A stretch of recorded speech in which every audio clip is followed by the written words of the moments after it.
நாடார்களின் வரலாறு, ஆன்மீகம், அரசியல், விளையாட்டு மற்றும் அனைத்து செய்திகளும் உடனுக்குடன் தெரிந்து கொள்ள நாடா டுடே டிவியை சப்ஸ்கிரைப் பண்ணுங்க, லைக் பண்ணுங்க, ஷேர் பண்ணுங்க, கமெண்ட் பண்ணுங்க, பக்கத்துல இருக்கிற பெல் பட்டனை கிளிக் பண்ணுங்க. வணக்கம். நாடா டுடேல இருந்து பாலமுருகன். நாடா டுடே சார்பா நம்ம தொடர்ந்து இந்த வரலாற்று பதிவை, நாடார்களோட வரலாற்று பதிவை பதிவு பண்ணிட்டு வரோம். அதன் அடிப்படையில தேனி மாவட்டத்தில் இருக்கக்கூடிய அனைத்து உறவின் முறையிலையும் நம்ம சந்திச்சு வந்துட்டு இருக்கிறோம்.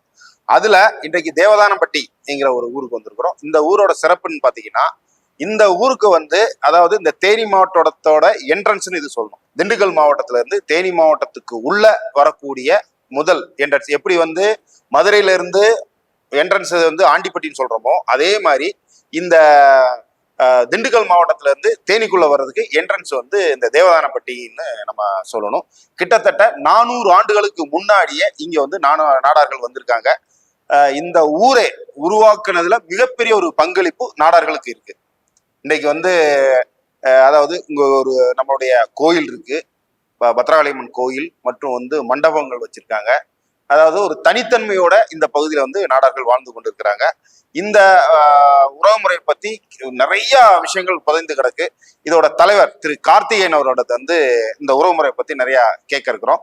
வாங்க கேட்கலாம். அண்ணா வணக்கம். வணக்கம். நல்லா இருக்கீங்களா? நல்லா இருக்கு அண்ணா. சொல்லுங்க, அதாவது இந்த உறவுமுறை ஒரு பழமையான உறவுமுறை, கிட்டத்தட்ட 400 ஆண்டுகளுக்கு முன்பு பழமையான ஒரு உறவுமுறை. இந்த உறவுமுறையில எந்த காலகட்டத்துல நீங்க தலைவரா பதவி ஏத்துக்கிட்டீங்க, அதை பத்தி சொல்லுங்க. 10 வயது முதல், ஒரு 10 வயது முதலே ஒரு ஆர்வமாகவே சமுதாய பணியில் இருப்பேன். என் தந்தை 83 தலைவராக இருந்ததுக்கப்புறம் நான் ஒரு இளைஞரணி அமைப்புல பொறுப்புல இருந்தேன். அதுக்கப்புறம் சில காலகட்டத்துல அவங்களா இணை செயலாளராக எடுத்து போட்டுக்கிட்டாங்க. அப்புறம் 2019 தலைவரானதுக்கப்புறம் உலகுக்கு நிர்வாகத்தை கொஞ்சம் சரி பண்ணி கொண்டு போய்கிட்டு இருக்கேன்.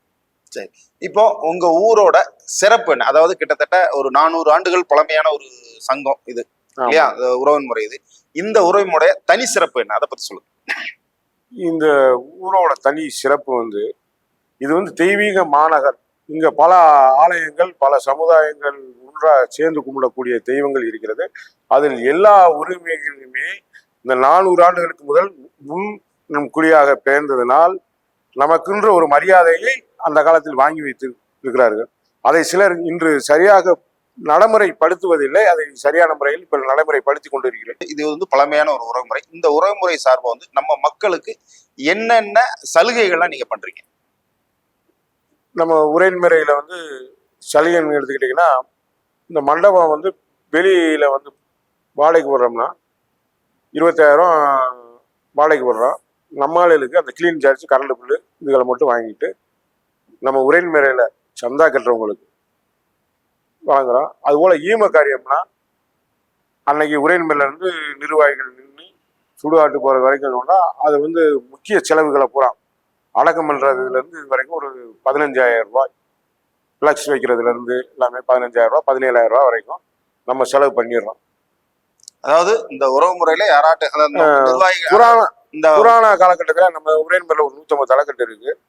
எனக்கு விவரம் தெரிஞ்சு எந்தெந்த குடும்பங்கள் ரொம்ப சிரமப்படுதோ அந்த குடும்பங்களுக்கு ஒரு 10-15 குடும்பங்களுக்கு வெளியில தெரியாம உரைமுறை காசுல தான் கணக்குல எழுதிடுவோம். நிர்வாகிகளுக்கு மட்டும் தெரியும். அன்னைக்கு கொரோனா காலத்துல 2021 பலசரக்கு ஜாமான்கள் வீடு நான் அன்னைக்கு சூழ்நிலைக்கு இந்த ஊருக்குள்ள இருக்க முடியல, வெளியில போய் மாட்டிக்கிட்டேன். அப்படி இருந்தும் அங்கிருந்து போன் போட்டு இங்க உள்ள நிர்வாகிகளை அந்த நிர்வாகிகளுக்கு பலசரக்கு கூடணும்னா, இடையில ஒரு பிள்ளைய நாடார் ஸ்கூல் சேர்ந்த பிள்ளைய ஸ்கூல் வெளியில படிக்கும் போது அங்க பீஸ் கட்டலன்னு சொல்லி ஒரு நாடார் நிர்வாகம் நெருக்கடி கொடுக்குது. அதுக்காக சில பணங்கள் நம் நிர்வாகத்துக்கு மட்டும் தெரியும், மற்றவங்களுக்கு தெரியல. மற்றவங்க இருக்கிறவங்களும் இல்லாதவங்க செய்யும் போது போராமப்படுறாங்க. அந்த போராமப்படக்கூடாது. நம் சமுதாயத்தில் ஒருத்தர் வளர்க்கணும்னா இல்லாதவங்கள தூக்கி விடணும். அதனால சில விஷயங்கள் உரைமுறையில தெரியாம செய்வேன். ஆனா கணக்கு வரவு செலவுல ஏறிடும். என்ன செலவழிச்சிருக்கோம்னா அது நிர்வாகிகளுக்கு மட்டும் தெரிஞ்சுக்கிட்டு இருந்துச்சு. இப்ப அப்படி தெரியக்கூடாதுன்னு ஓப்பன் டாக்கா இந்த மாசத்துல யாருக்கு என்ன செலவழிக்கிறோம், என்ன கொடுக்குறோம், என்ன வருவாய் வர்றதுன்றத அனைவருக்குமே இருக்கிற 150 தலைக்கட்டு 200 தலைக்கட்டுக்குமே வாட்ஸ்அப்ல அனுப்பிச்சுடுறோம். இந்த பகுதியில இப்ப நம்மளுடைய முன்னோர்கள் ஃபர்ஸ்ட் வந்தாங்க இல்லையா, அவங்க எல்லாம் எந்த மாதிரி தொழில அவங்க முன்னெடுத்து செஞ்சுட்டு இருந்தாங்க? இங்க ஆரம்ப காலத்துல இது பூரா ஒரு காட்டு பகுதியா இருந்துச்சு. பண்ணக்காடு, பெருமாமலை கொடைக்கானல்ல இருந்து இறங்குறதுக்கு இது ஒரு ஷார்ட்கட் பாதையா. மஞ்சளாறு அணை கட்டுறதுக்கு முன்னாடி இந்த மஞ்சளாறு அணையை வந்து எங்க தாத்தா கம்பளி நாடார் வந்து கிட்டத்தட்ட சில ஏக்கர் நிலங்கள் கட்டும் போது விட்டு கொடுத்துருக்காரு. அப்படி காலகட்டங்கள்ல இந்த பாதையில வந்து காப்பி, மிளகு, சில மலையில விளையிற பொருள்கள் பூராமே இங்க கொண்டு வருவாங்க. அதுக்கு ஒரு களம் வேணும் காய போடுறதுக்கு. அந்த களங்கிறதுக்காக இங்க லந்தவானங்களை உருவாக்குனாங்க. இங்க தங்கி இருக்கிறதுக்கு கட்டடங்களையும் குளிக்கிறதுக்கு சொல்றதுக்கு ஒரு லந்தவானங்களையும் உருவாக்குனாங்க. அதுல 2 லந்தவானம், ஒரு லந்தவானம் 5 ஏக்கர்லையும் ஒரு லந்தவானம் ஒரு 39 சென்ட்லயும் இருந்துச்சு. இப்படி உருவாக்கி இங்க காப்பி கொட்டை விருதுநகர்ல இருந்து வந்து இங்க தங்கி காப்பி கொட்டை ஏற்றிட்டு வந்து இங்க காய போட்டு களமா, இதை முன்னோர்கள் களமா வச்சிருந்தாங்க.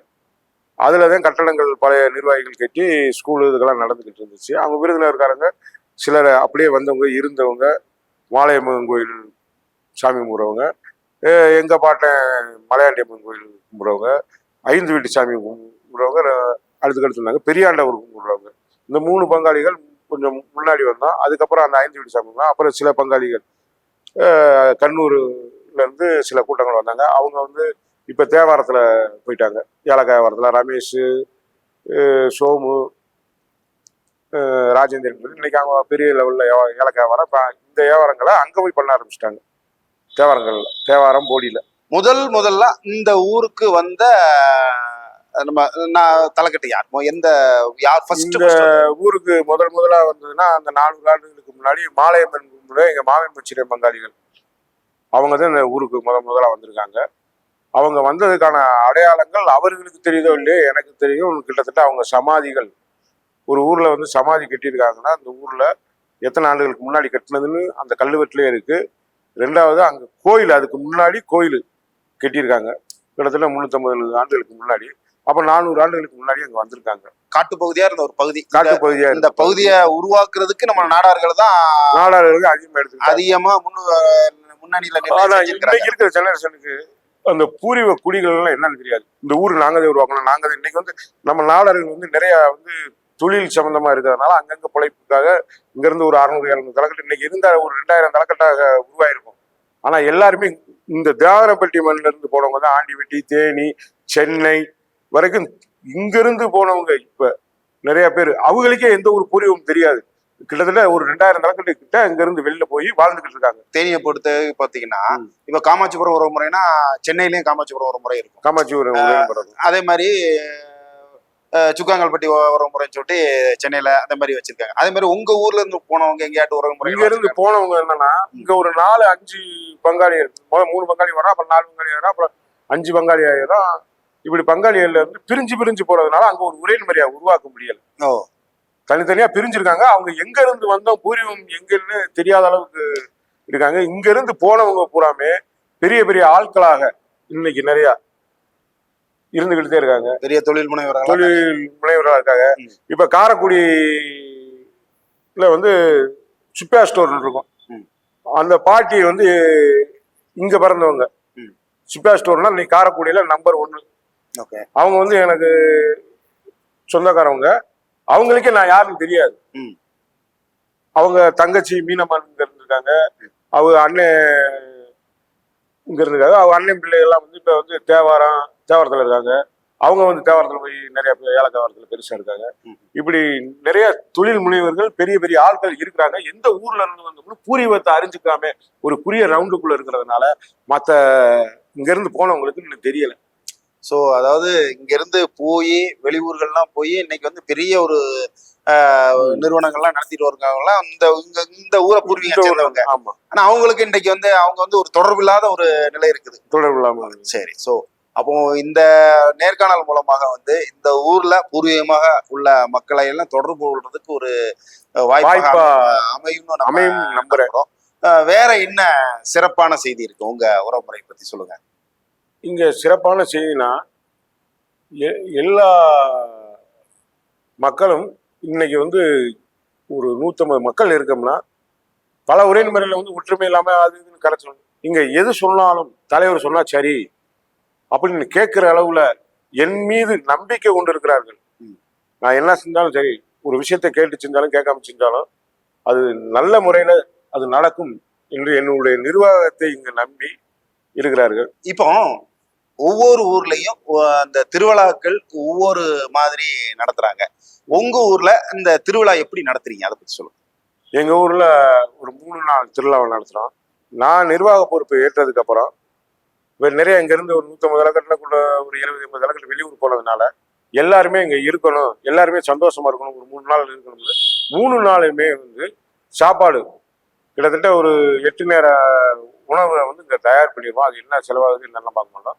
வர்ற மக்களுக்கு எல்லா வசதியும் செஞ்சு கொடுத்து இன்னும் ஒரு சில வசதிகள் செய்யலாம், அடுத்து வர்ற ஆண்டுகள்ல செய்யணும். இப்போதைக்கு எல்லாமே பராமரிச்சுக்கிட்டு இருக்கோம். அதாவது வெளியூர்ல இருந்து வரவங்களுக்கும் அவங்களுக்கு தாங்க அந்த உணவு பிரச்சனை வரக்கூடாது, உணவு பிரச்சனை வரக்கூடாது. நீங்க இந்த ஊர்ல அதாவது உறவுமுறையில இருந்தே கொடுத்துறீங்க, ஏற்பாடு பண்ணிடுவோம். அதுபோல தங்குறதுக்கு 2 மண்டபம் இருக்கு. அந்த திருவிழா காலங்கள்ல நமக்கு பணம் முக்கியம் இல்லை, நம்ம சமுதாய சொந்தங்கள் தான் முக்கியம்ன்றதுக்கு அந்த தேதி எப்போ வருதுன்னு பார்த்தா அந்த தேதியில இருந்து ஒரு வாரத்துக்கு என்ன விசேஷம் நடந்தாலும் இங்க புக் பண்ண மாட்டோம். இந்த மண்டபத்தை நமக்கு வச்சுக்குவோம். 2 மண்டபம் இருக்கு நமக்கு. ஓகே. இல்ல இந்த திருவிழாவில் என்னென்ன திருவிழாலாம் ஃபேமஸா இருக்கும் உங்க ஊர்ல? அதாவது சொல்லலாம், இப்ப ஒவ்வொரு மற்ற சமுதாயத்துலன்னா இங்க மெயினா மூங்கிலனை காமாட்சம்மன் அப்படின்னு 8 நாள் திருவிழா மிக சிறப்பாக நடக்கும். 2வது தெய்வமாக முத்தாளம்மன் ஒரு 3-4 சமூகங்கள் சேர்ந்து நிறைய சமூகங்கள் சேர்ந்து நின்றுச்சு. அதுக்கு நாடார்கள் முன்னோடியா போய்கிட்டு இருந்தோம். அப்புறம் மின்னங்களும் அப்புறம் நிறைய சமூகங்கள் கலந்து கிடைச்சு இப்போ ஒரு நாடாரு எல்லாம் கும்பிட்டுக்கிட்டு இருக்கோம். அது 3 நாள் திருவிழா. இந்த தமிழ்நாட்டிலேயே ஒரு பெரிய திருவிழாவாக முத்தாளம்மன் கோயில் இங்க இந்த ஊர்ல சிறப்பாக நடத்தும். அந்த திருவிழாவை பொறுப்பாக நம்ம நாடார் சமுதாயம் நடத்துவதில் அதுல ஒரு பெருமை. ஓகே. இல்ல நம்ம பத்திரகாளியம்மன் கோயில் வச்சிருக்கீங்க இல்லையா? இந்த நம்ம பத்திரகாளியம்மன் கோயிலுக்கு என்னென்ன திருவிழாக்கள் என்னென்ன விசேஷங்கள் நடக்குது, அதை பத்தி சொல்லுங்க. டெய்லி பூஜை கம்பல்சரியா டெய்லி பூஜை பொங்க வச்சு தேங்காய் உடைச்சு வர்றவங்களுக்கு காலையில பிரசாதம் எப்பயுமே ரெகுலராகவே பொங்கல் எவ்வளவு பேர் வந்தாலும் கொடுத்துக்கிட்டு தான் இருக்கோம். நம்ம 365 நாளும் நம்ம ஆலயத்தில் நெய்வேத்தியம் நடக்கும். ஒரு குடிமரம் இருக்கிற கோயிலா இருந்தா எந்த ஒரு ஆலயமாக இருந்தாலும் நெய்வேத்தியம் பண்ணியாவிட அந்த அடிப்படையில நம்ம 365 நாட்களும் எந்த ஒரு இதுனா, அதே சமயத்தில் நம் நாடார் உறவினர்கள் கேதம் என்றால் அன்னைக்கு அந்த அவசியங்கள் நிறுத்தி வைக்கப்படும். அந்த டெத்து போய் அந்த எரிஞ்சு சாம்பலாக நிற்கும். இந்த கோயிலில் எந்த ஒரு இதுவும் செய்ய மாட்டோம். ஏன்னா அது நம்ம உறவினரை இருக்கிறவங்க வருகின்றவங்க ஒரு உணர்வுல ஒரு வீட்டில் துக்கமா இருக்குன்னா அந்த கோயில் அன்னைக்கு அடைச்சிருவோம். உங்க உறவு முறையில இது வரைக்கும் எத்தனை தலைவர்கள் தலைமையேற்றிருக்காங்க, அதை பத்தி சொல்லுங்க. இந்த உரைமுறையில தலைமை எனக்கு விவரம் தெரிஞ்சதுல துரைசாமி நாடார், துரைசாமி நாடாருக்கு அடுத்து பரம்சிவ நாடார், பரம்சிவ நாடாருக்கு அடுத்து சத்திவேல் நாடார் என் தந்தை, அதுக்கடுத்து ராஜசேகர் நாடார், ராஜசேகர் நாடாருக்கு அப்புறம் சுப்பிரமணி நாடார், சுப்பிரமணி நாடார் அப்புறம் குத்தாலிங்க நாடார், குத்தாலிங்கம் நாடார்களுக்கு அப்புறம் PN நாகராஜ் நாடார் அவர்கள், நாகராஜ் நாடார் அவர்களுக்கு அப்புறம் நான் தலைவராக பொறுப்பேற்றிருக்கிறேன். எந்தெந்த காலகட்டங்கள் எந்தெந்த தலைவர்கள் இந்த உறவு முறைக்கான சொத்துக்களை உருவாக்குனாங்க, அதை பத்தி சொல்லுங்க. என் சத்திவேல் நாடார் என் தந்தை 1983 தலைவராக இருக்கும்போது சில வேலைகள் செய்தார். அதுக்கப்புறம் என் பாட்டனார் சுப்பிரமணி நாடார் அவர்கள் இருக்கும்போது இந்த கோயிலை கட்டினார். பழைய கல்லு தூணுகளாக இருக்கும். அந்த தூணுகள் எல்லாம் கொஞ்சம் பழுதடைந்ததினால் இடிந்து கிடந்ததுகளை சரி செய்து 96 அவர் இந்த கோயிலை கட்டி முதலாக கும்பாபிஷேகம் வைத்தார். அதுக்கப்புறம் என் மாமா நாகராஜ் அவர்கள் நிர்வாக பொறுப்பை இருக்கும்போது சுப்பிரமணிய நாடாருக்கு அப்புறம் குத்தாலிங்க நாடார் இருந்தார். அவர் இருக்கும்போது ஒரு நார்மலாக ஓடிக்கிறது. அதுக்கப்புறம் PN நாகராஜ் பொறுப்பேற்றார். அப்பொழுது பொறுப்புகள் இருக்கும்போது தான் இந்த மகால்களை என் தந்தை முழு முயற்சியாக என் தந்தையும் பாண்டிவேல் பூசாரி அவர்களும் முழு முயற்சியில் நின்றார்கள். அவர்களுடன் நான் உறுதுணையாக நின்றிருந்தேன். அவரை பொறுப்பாக வைத்திருந்தோம்.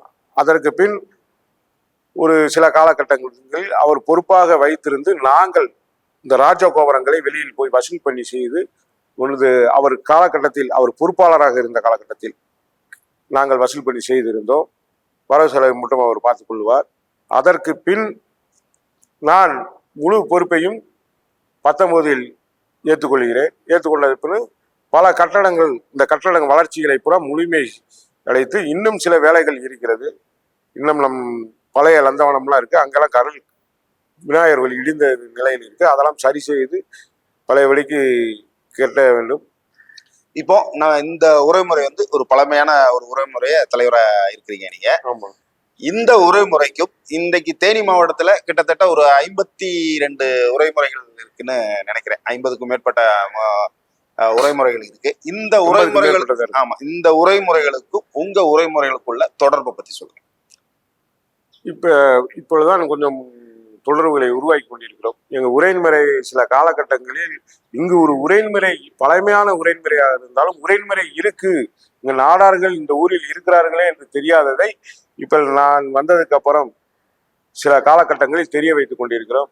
இப்பொழுது எந்த உரைமுறையில் ஒரு நிகழ்ச்சியாக இருந்தாலும் நம்ம சென்று கொண்டிருக்கிறோம்.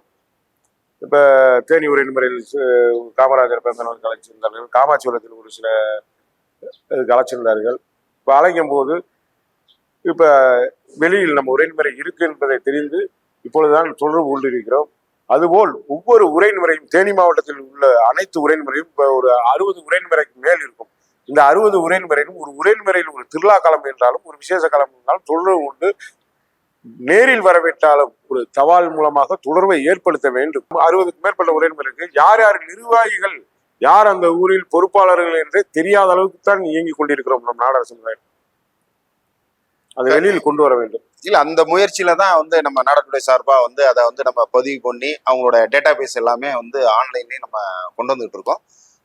கண்டிப்பாக இந்த மாவட்டத்தோட அனைத்து உறவின் முறைகளையும் ஒருங்கிணைத்து ஒருவருக்கொரு உள்ள தொடர்பா அவங்களுக்காக அந்த தொடர்பை ஏற்படுத்துறத நம்ம நாடாட்டுடைய ஒரு மிக முக்கிய ஒரு பங்காக செய்து கொண்டிருக்கிறது. தொடர்ந்து இன்னொரு நிர்வாகியை நம்ம இன்னொரு உறவுமுறை நிர்வாகி சந்திக்க இருக்கிறோம். தொடர்ந்து நாடாட்டுடன் இணைந்திருங்கள். நன்றி, வணக்கம். இந்த வீடியோ உங்களுக்கு பிடிச்சிருந்தா லைக் பண்ணுங்க, ஷேர் பண்ணுங்க, சப்ஸ்கிரைப் பண்ணுங்க, பக்கத்துல இருக்கிற பெல் பட்டனை கிளிக் பண்ணுங்க.